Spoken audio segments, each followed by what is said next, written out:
Entrance exam clear करके जो सारे बहुत ही होशियार बच्चे जो हम लोगों के सामने बैठे हैं, सबसे पहले तो आप सबको बहुत बहुत बधाई। आपने पहला पड़ाव जो है अपनी मेहनत से उसको क्लियर किया है, उसके लिए बहुत बहुत बधाई। और आप सब ये तो आप सब ने प्रूव कर ही दिया कि आप किसी भी एंट्रेंस एग्ज़ाम को क्लियर कर सकते हैं। आज आपने ये एक स्क्रीनिंग लेवल का किया है, फिर आप अगला एंट्रेंस एग्ज़ाम क्लियर करेंगे, तो आप में प्रतिभा की कमी नहीं है, मेहनत की कमी नहीं है, ये तो आपने प्रूव कर दिया। क्योंकि कुछ साल पहले का डिकेड अबव हम लोग उस साइड पर थे जिस साइड पर आज आप लोग बैठे हैं।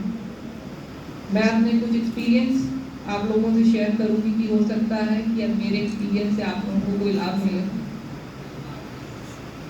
सबसे ज़रूरी जो मुझे लगता है आप लोगों को करना है वो ये है कि पहले आपको अपना टारगेट पता होना चाहिए कि आपको क्या क्या पढ़ना है। तो इसलिए जो आपका सिलेबस है, जो यूपीएससी तैयार करते हैं उनके लिए तो ऐसा है कि कोई ऐसा टॉपिक नहीं है जिनके बारे में उनको नहीं पता होना चाहिए, उनको सब पढ़ना है। लेकिन जो एक यूपीएससी के सिलेबस का जो एक गाइडलाइन आती है, उसको अपने सामने आप अपनी वॉल या जो भी आप जहाँ भी पढ़ाई करते हैं चिपका के रख लीजिए। हर रोज़ उसको पढ़ते रहिए। उसका कारण ये है कि अगर उससे संबंधित कोई भी इंफॉर्मेशन आपको किसी अखबार से मिलेगी, किसी चैनल से मिलेगी, तो वो आपके दिमाग में हमेशा स्ट्राइक करेगी। उसके जो पॉइंट्स हैं वो हमेशा आपके दिमाग में बैठेंगे।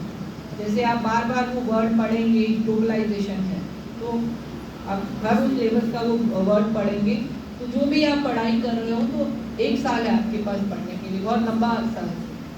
तो वो जो चीज़ है वो आपके दिमाग में रहेगी और 5-6 महीने बाद, 7-8 महीने बाद जब आपको कभी बोला जाएगा उस पर लिखो, तो वो जो सारे पॉइंट्स आपने इकट्ठे किए होंगे आपके पास एक चीज़ होगी लिखने के लिए। एक चीज़ आप याद रखिएगा कि जो ये यूपीएससी एग्ज़ाम है ये आपकी सोच को टेस्ट करता है, क्योंकि लर्न करने वाले तो आप सब सेम किताबें पढ़ोगे। ऐसा नहीं है जो टॉप कर रहे हैं उनकी किताबें अलग कोई छुप के पढ़ लेते हैं जो आप लोगों को नहीं पता चलती, या नोट्स कुछ ऐसे हैं जो छुप के पढ़ लेते हैं जो आप लोगों के पास नहीं होते। वही सेम मटेरियल है, वही सेम टॉपिक है, वही सेम किताबें हैं। जो चीज़ अलग करती है वो ये करती है कि उस पर आपके क्या विचार हैं। कोई टॉपिक है और उसमें आपकी ओरिजिनलिटी कितनी